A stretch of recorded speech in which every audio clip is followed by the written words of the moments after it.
Before we begin, we want to be honest with you about the kind of story this is, because it deserves that honesty before anything else. This is not a story about a dramatic revelation staged for entertainment. It is not a story about humiliation or spectacle or the manufactured conflict that passes for content in a world drowning in manufactured content. It is a story about a woman who walked into a room carrying something too heavy for one person to carry and found, in that room, something she had not expected to find. The experience of being witnessed, of being believed, of having someone with a platform and a microphone look at her and say, "What you are carrying is real, and you do not have to carry it alone, and the fact that you have been carrying it with the grace and the dignity that you have been carrying it with is one of the most remarkable things I have seen on this stage." If you have ever carried something too heavy in silence because you did not know who would believe you or how to say it out loud, this story is yours. Hit that like button right now and subscribe, because this channel does not treat people's pain as content. We treat it as what it is, the most important thing a person can share and the most important thing an audience can receive with care. Stay with us. This story will ask something of you. It will ask you to be present for something real. That is all it will ask, and it is worth everything. There is a particular loneliness that belongs to a specific kind of secret. Not the loneliness of isolation, of having no one around. This is a loneliness that can exist in a full house, at a crowded dinner table, in a marriage that looks from the outside like a marriage, and that is, in every external dimension, intact. It is the loneliness of knowing something that the structure of your life depends on you not saying. Of holding information that, if released, would not just change your circumstances but detonate them. Would take the house and the children's sense of home and the social architecture of a community and the financial arrangements of years and the carefully maintained image of a family and reduce all of it to rubble in the time it takes to say the thing out loud. It is the loneliness of someone who has discovered a truth and has had to decide every single day whether the cost of the truth is greater or lesser than the cost of continuing to carry it, and who has arrived again and again at the same conclusion: not yet. Not here, not in this room, not to this person. The carrying continues. The loneliness deepens. The face above the secret stays composed, because composed is the only available option, because the alternative is a detonation that you cannot control and cannot afford. Patricia Simmons had been carrying this secret for 14 months. She was 44 years old and lived in Charlotte, North Carolina, where she had been born and raised and where she had, in the way of people who belonged to a place, built a life that was deeply embedded in community. In the church she had attended since childhood, in the neighborhood where her children went to school with the children of people she had known for 20 years, in the fabric of a social world that was warm and present, and that knew her primarily as Patricia Simmons, wife of David, mother of 3. Sunday school coordinator, reliable friend, woman with the good laugh and the good food and the good sense to be the person people called when things were hard. She was known. In the specific, binding way of people who are woven into a community, she was very known. And in the equally specific, equally binding way of people who are very known, she understood that the knowing had a shape, and the shape was the life she had built. And the life she had built rested on certain things being true, and one of those things was her marriage. Her husband David was 47 years old and worked in commercial insurance, a job that required him to travel regularly, at least 3 weeks a month, sometimes more, to cities spread across the Southeast and occasionally further. He had been doing this job for 16 years, and the travel was, by the time Patricia discovered the thing she discovered, so thoroughly normalized within their marriage that its absence would have been more remarkable than its presence. She did not question it. She had never had reason to question it. David was a good husband in the dimensions she could see present when he was home, engaged with the children, responsible with the finances, affectionate in the manner of people who have been together for 18 years, and whose affection has settled into the reliable warmth of long familiarity rather than the intensity of early love. He was not exciting. He was solid.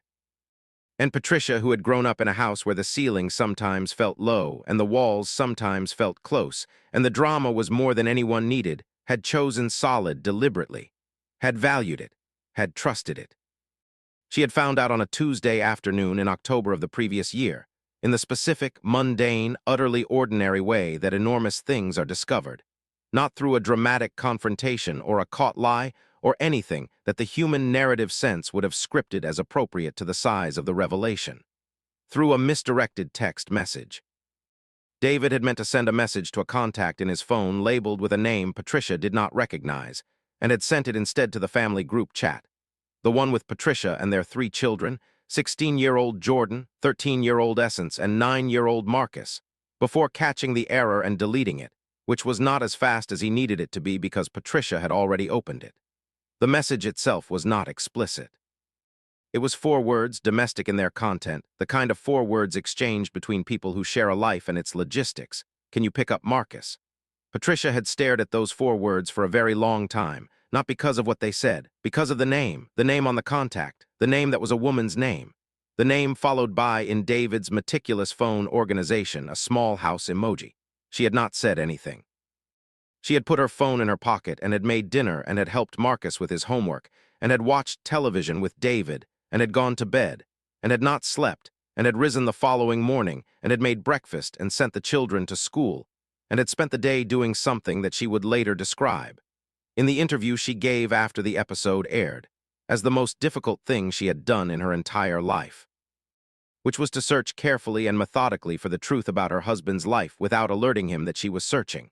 What she found, over the course of 3 weeks of careful, meticulous, heartbroken investigation, was this. David Simmons had a second family. Not an affair in the conventional sense, not a relationship with someone, though there was that too. A family. A woman named Renee who lived in a house in Columbia, South Carolina, 90 minutes from Charlotte, and who had 2 children. A boy named Marcus, who was 9 years old, the same age as their Marcus, who had been named, Patricia would come to understand with the specific, shattering precision of a detail that is too terrible to be coincidental. The same name as their own son, because David had a favorite name, apparently, and had used it twice. And a girl named Kayla, who was 6, whose existence meant that the parallel family had been in place, had been maintained and financed and visited and loved. If love was the word, if the word was available in this context, for at least 10 years. 10 years. Marcus was in 3rd grade and named after his father's favorite name and had a little sister and a mother named Renee who believed.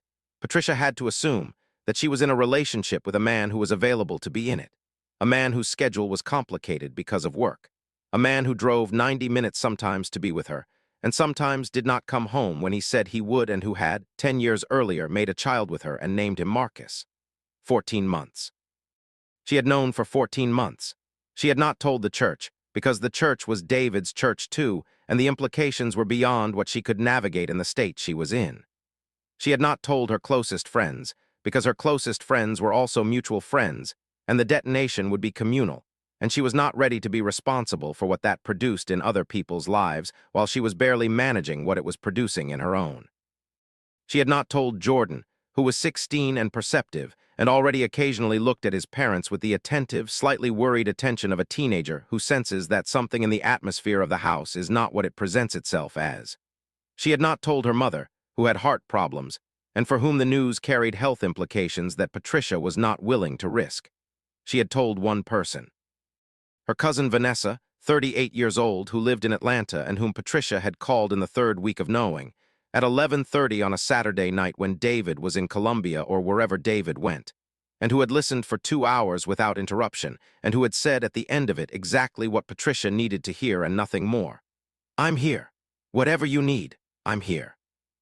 It was Vanessa who had suggested the Family Feud application, in the indirect, carefully considered way of someone who has thought about a problem from many angles and has arrived at an oblique solution. She had not suggested it as a confrontation strategy or a revelation platform or anything with a plan attached. She had suggested it because Patricia, in the 14 months of carrying the secret, had become something Patricia had never been: smaller, less present, the good laugh less frequent. The full, warm, capable self retreating incrementally behind a managed surface, the way Diane Calloway had retreated behind a managed surface, the way Teresa Okonkwo had retreated, the way all the women in these stories had retreated when the carrying became too constant and too heavy for the full self to remain fully visible. Vanessa had watched this happen to her cousin over 14 months and had thought, she needs a room where she does not have to perform the marriage, where she can be Patricia before Patricia became the keeper of this secret, where she can be seen as herself, not as the function, not as the face above the thing she is carrying. She had said carefully, "There's this show, Family Feud, you'd be great at it, it's fun, it would get you out of that house and into a room where you are just you for a minute." Patricia had said, "With David." Vanessa had paused. "I was thinking you and me and your sisters," she said. A girl's trip, basically. She had paused again. David doesn't have to come. David had, in fact, been told about the application and had expressed neither particular interest nor particular objection. He was traveling the week of the taping and had said so when Patricia mentioned it, without any apparent awareness that his traveling was no longer something Patricia received with the simple domestic acceptance of a wife married to a man with a busy job. He said have fun, and she said thank you, and she flew to Los Angeles with Vanessa and her sisters Denise and Carla and her mother's younger sister, Aunt Gloria, who was 66, and had been told only that they were going on a fun trip, and who had packed for it with the enthusiastic preparation of a woman who does not get invited on trips often enough, and intends to enjoy every dimension of this one. The 5 women who arrived at the studio that Thursday morning were, in the specific, observable way of groups of women who love each other, and are in a room without the structure of ordinary life around them, remarkable. Vanessa was funny and quick, and had the alert, reading quality of someone who is watching everything while appearing to watch nothing. Denise was warm in the specific, spreading way of warmth that makes everyone in its radius feel included. Carla was competitive in a way she was not ashamed of, and that the format of a game show rewarded. Aunt Gloria was Aunt Gloria, self-contained, occasionally devastating, operating on a schedule and a set of priorities entirely her own, unconcerned with anyone else's opinion of them. And Patricia was, for the first time in 14 months, visibly entirely herself, not the managed surface, not the composed face above the secret. The full Patricia, who the production staff encountered in the green room and who made the production assistant laugh 4 times in 10 minutes, and who had the quality of presence that the best contestants have, the quality of being fully in the room they are in.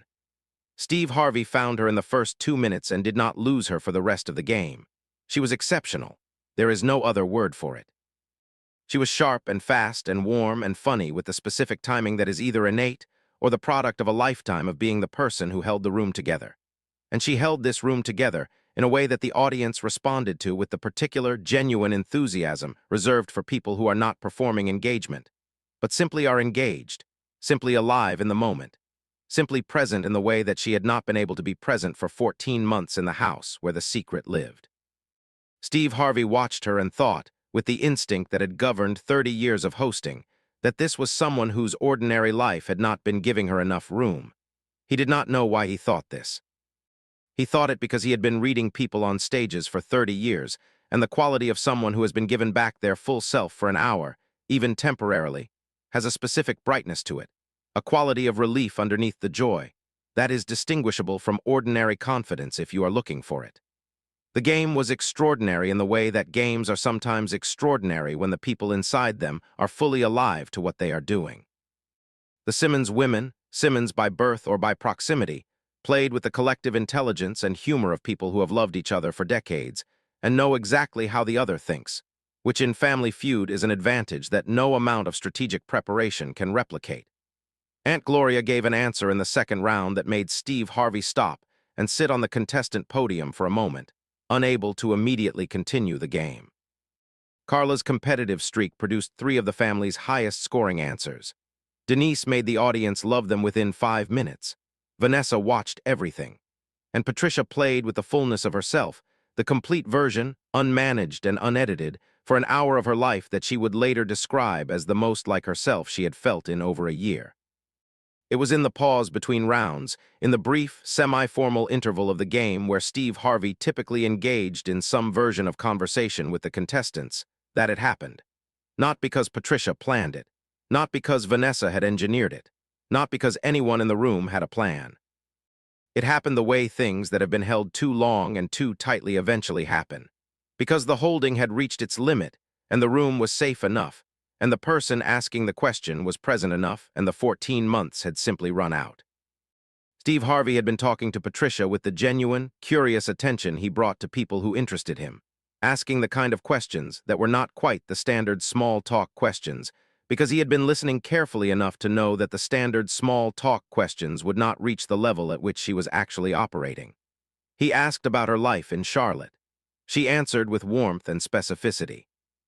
He asked about her work. She had done medical billing for 15 years and had recently been considering a return to the nursing certification she had started before she married. Her face when she talked about this had the quality of someone talking about something they had set down a long time ago and are only now allowing themselves to pick up again. Steve noted this. He asked what had stopped her from pursuing it. Patricia was quiet for a moment, not the managed quiet of composure. Something more interior than that. Vanessa on her left shifted slightly, a movement so small it was almost invisible, the movement of someone who knows what is on the other side of the quiet and is deciding in real time whether to do anything about it. Patricia said, "Life got complicated." Steve Harvey looked at her. The look he gave was not the look of a host managing a conversation. It was the look he gave when something in a room was more than it was presenting as. Complicated how? He asked, not intrusively, carefully, with the quality of an open door present, not insistent. Patricia looked at him. She looked at Vanessa. Vanessa looked back at her with the expression of someone who has been waiting for their cousin to find the courage to do this for 14 months, and who is not going to supply the courage, but who is going to be visibly, completely there for the moment when the courage arrives on its own. Patricia looked at the audience. 200 people, strangers, unconnected to Charlotte, unconnected to the church, unconnected to the mutual friends and the community architecture and the carefully maintained image of the Simmons family. 200 people who did not know David and would not see him at Sunday service and were not in the group chat and had no stake in any of the things that had made telling the truth impossible for 14 months. She looked back at Steve Harvey. "My husband," she said, "has another family." The studio did not go loud. It went quiet. The specific, immediate, total quiet of a room in which something has just been said that has changed the quality of the air, that has arrived without warning, and that is too large and too real for any immediate response, except the suspension of ordinary activity while the room absorbs it. 200 people sat in their seats and absorbed it. The production team, monitoring from behind the cameras, absorbed it. Vanessa, who had known it was coming and had been waiting for it for 14 months, closed her eyes for a moment. Steve Harvey stood very still. Not the stillness of shock, though the shock was present, was real, was visible in the slight, involuntary quality of the stillness. The stillness of a man who has been handed something enormous and who is making, in real time, the decision about how to receive it. He had received many things on this stage. He had been present for grief and for joy and for anger and for reunion and for the full spectrum of what human beings bring into rooms when they are given permission to bring it. He had never been handed quite this. A woman in a game show studio in Los Angeles on a Thursday afternoon, telling the room, telling the cameras, telling everyone that her husband had another family. Telling it quietly, without drama. With the specific, exhausted relief of someone setting down something they have been carrying too long, he looked at her for a long moment. "Tell me," he said, those two words, so simple, so complete, "tell me," not as a prompt for entertainment, not as a hosting technique. As the thing you say when someone has offered you something real and you want them to know you are present to receive it. "Tell me, I am here, I am listening, tell me," Patricia told him. She told him in the way she had told Vanessa, 14 months ago, on the phone at 11:30 on a Saturday night. Not performing the telling, not managing the telling, just telling it, in the specific, clear, undecorated way of someone who has been constructing the telling in their head for a long time and knows exactly what it contains because they have examined it from every angle in every private hour. She told him about the misdirected text, about the 3 weeks of careful, heartbroken investigation, about Renee and the house in Colombia and the 2 children and the 9-year-old boy named Marcus. She told him about the 14 months of carrying it, about the reasons she had not told the church or the friends or her mother or Jordan, about Vanessa being the one person who knew, who had been the one person who knew for over a year. She told all of it concisely in the way of someone who knows the shape of the story because they have lived inside it. To a man she had met 40 minutes ago in a television studio in Los Angeles, in front of 200 strangers, and the telling was not a breakdown. It was not tears or collapse or the dramatic performance of pain. It was the steady, clear, entirely controlled account of a woman who was telling the truth in the first room that had felt safe enough to tell it in, to the first person who had asked in a way that made asking for the full answer feel possible. When she finished, the studio was still quiet, not the shocked quiet of the first moment. The full, present, witnessed quiet of people who have been in a room for something real and who understand, without needing to be told, that the right response to something real is not noise. Steve Harvey was not speaking. He was looking at Patricia with an expression that several people in the room would describe afterward, in different ways, arriving at the same destination. He looked like a man who was not hosting anymore. who had stopped being the host when she started talking and had simply become a person in a room with another person who had just told him the most important thing in her life. He looked like someone who was receiving what she had given and was making sure before he said anything that the receiving was complete, that she had been fully heard, that nothing was left unwitnessed. When he spoke, his voice was very quiet. 14 months, he said, just that, not a question, a confirmation. The acknowledgement that he had heard the number and understood what 14 months meant. Patricia said, 14 months. Steve Harvey looked at her for another moment.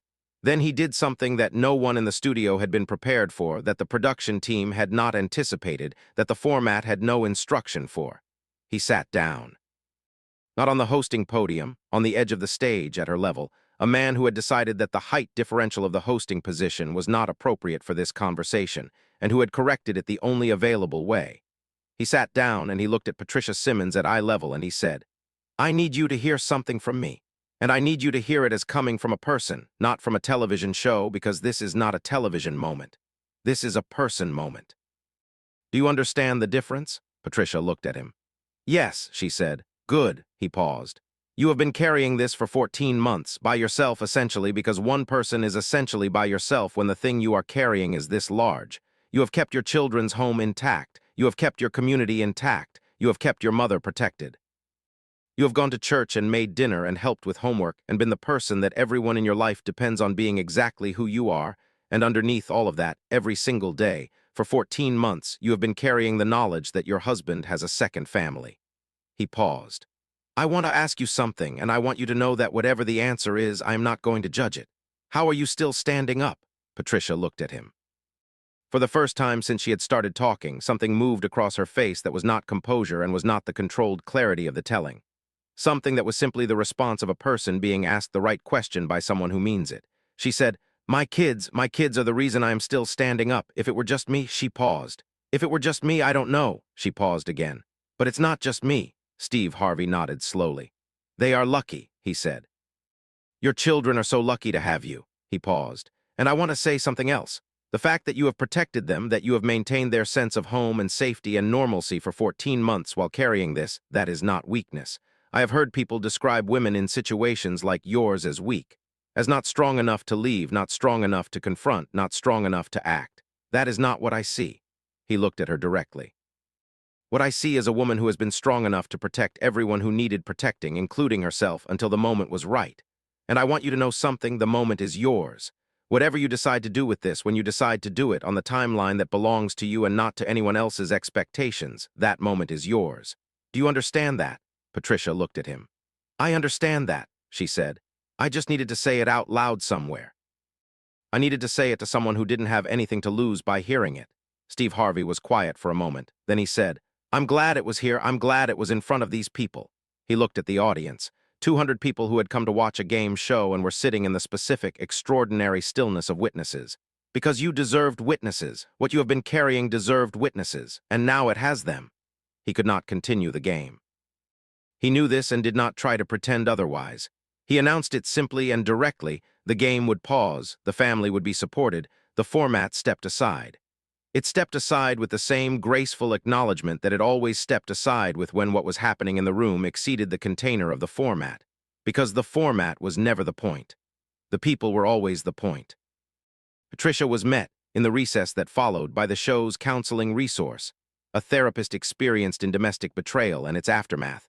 Present because productions of this kind have learned, through experience, to be prepared. She was also met by Vanessa, who put her arms around her cousin in the corridor outside the stage and held her for a long time without saying anything, because Vanessa understood that the words could wait and the holding could not.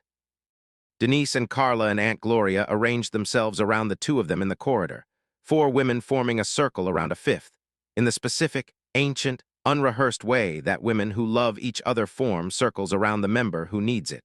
And the 5 of them stood there in a television studio corridor in Lowe's Angels for several minutes that had nothing to do with television. Steve Harvey came to find Patricia before she left the building. He came without cameras and without the hosting persona and sat with her for 20 minutes in a small room off the main corridor and said things that Patricia has chosen to keep private, because they were said privately, and that privacy is hers to maintain. What she said publicly about the conversation, in the interview she gave 2 months later, was this. He told me that what David had done was not a reflection of my value, not of what I was worth or what I had given or what I deserved. He told me that people who do what David did do it because of something in themselves, not because of something missing in their partner, and that I needed to hear that and hold on to it when the part of my brain that wanted to make it my fault started trying to do that. She paused. And then he told me that whatever I decided to do, however I decided to move forward, I should do it on my timeline, for my reasons, with my children as the compass and myself as the center. Not anyone else's opinion, not the church, not the community, me. She paused again. I had forgot that I was allowed to be the center of a decision about my own life. He reminded me. The episode aired 8 weeks after the taping, with careful framing and with David Simmons notified in advance through the family's legal representative, because by the time it aired, Patricia had retained a family law attorney and the legal process was already in motion. David had not been present at the taping, had not been part of the moment, had learned what had happened from the attorney's notification. He had not, by the time of the episode's airing, made any public statement. He would not make one. That was his choice, and its absence was not a surprise to anyone who understood that there was no version of a public statement available to him that served his interests, which were now considerably more complicated than they had been on the Tuesday morning 14 months earlier, when he had misdirected a text message, and Patricia Simmons had opened it, and 4 words had changed everything. Renee, the woman in Colombia, became aware of the situation in the weeks following the taping, through channels that are not fully public and that represent a separate story with its own complexity and its own pain that belongs to her rather than to this account.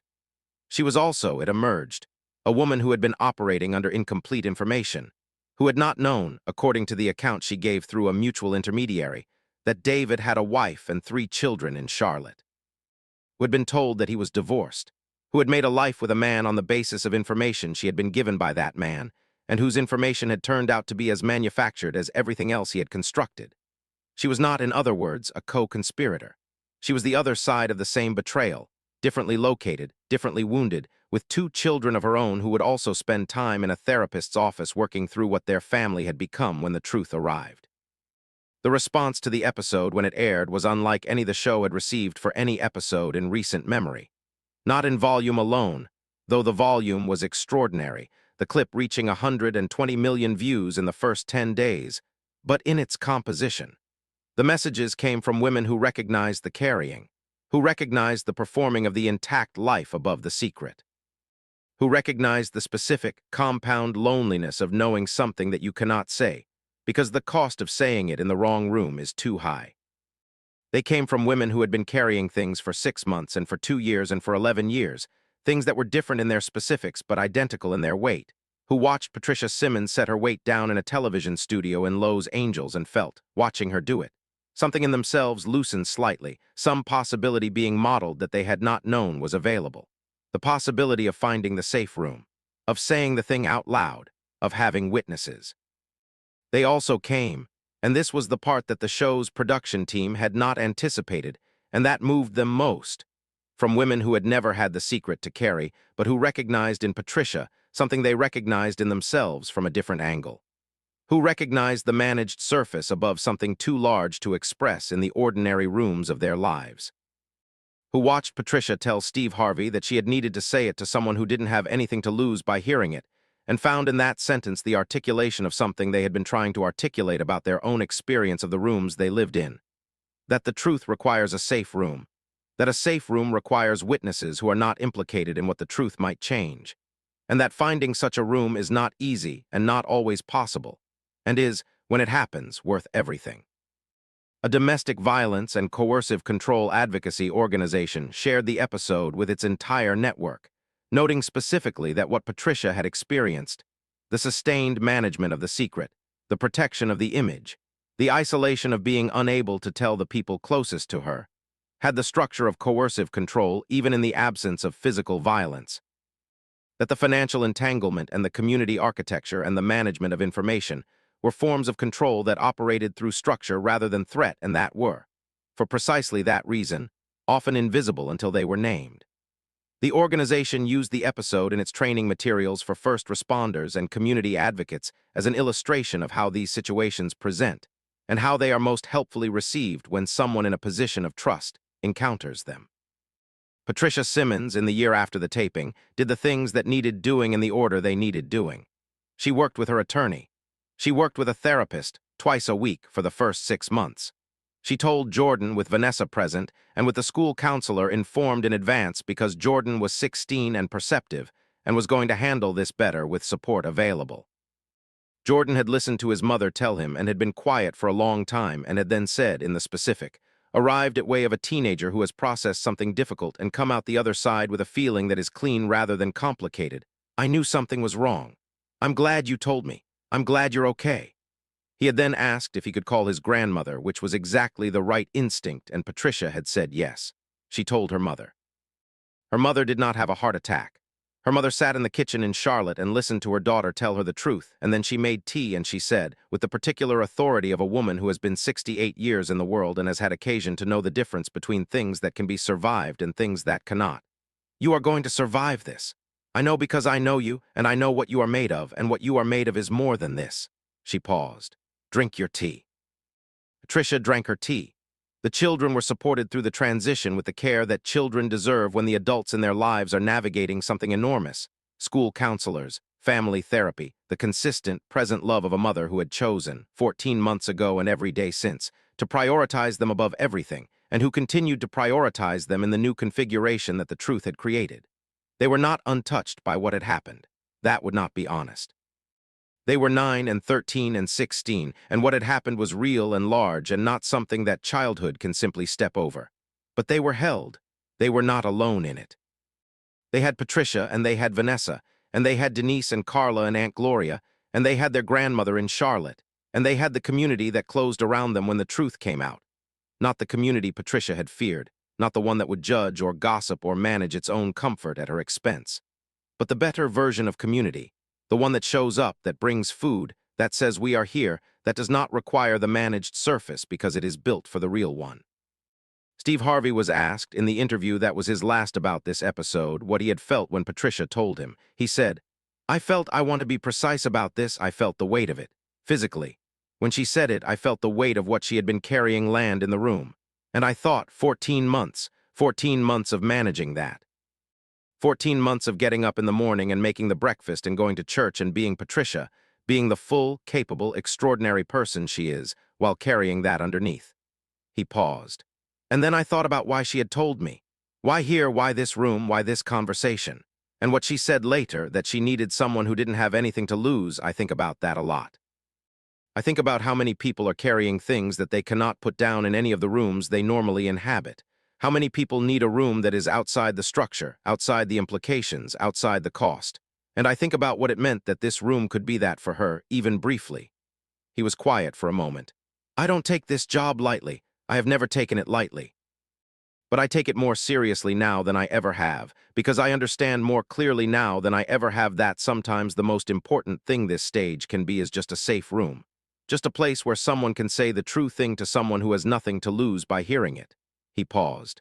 That is worth more than any game. That is worth everything. That is worth everything. That is the sentence this story leaves you with, not as a tagline, not as a summary, not as the tidy conclusion of a story that is in reality still in progress, still unresolved in the way that real things are still unresolved, because resolution is not a single moment but a sustained project. Patricia Simmons is still doing the project. Her children are still doing it alongside her. The truth has been said and witnessed, and the weight has been distributed, which is not the same as the weight being gone, but which is enormously, consequentially different from carrying it alone. And somewhere right now there is a person carrying something in the only room available to them, which is the room of their own silence, because every other room contains something or someone that makes telling the truth too costly. Somewhere right now there is a person who needs what Patricia found on that Thursday afternoon. Not a game show, not a specific room in a specific building, but the experience of being in the presence of someone who will receive what they are carrying without having anything to lose by receiving it. Without the implications. Without the cost. Just a person, just a witness, just someone who will look at them and say, tell me. I am here. Tell me, be that person. In whatever room you are in for whoever needs it. Not because you can fix what they are carrying, you cannot fix it, that is not the job, because you can witness it. Because you can receive it. Because you can create simply by being present and willing and open the safe room that someone who is carrying too much has been looking for. That is the whole lesson. That is all of it. Be the room. Be the witness. Be the person who has nothing to lose by hearing the truth and therefore everything to gain by offering to receive it. If this story reached something in you today, and it did, we know it did because the thing it reaches is real and it is in you and it recognized itself in Patricia's voice when she said what she said. Please give it a like right now and subscribe so you never miss a story like hers. Share it with someone who is carrying something in silence. Share it with someone who has been looking for the safe room. Share it with someone who can be the safe room for someone else. Because the world needs more safe rooms. And the way safe rooms get built is one person at a time, deciding that being a witness is one of the most important things a human being can do. Thank you for being here today. We will see you in the next one.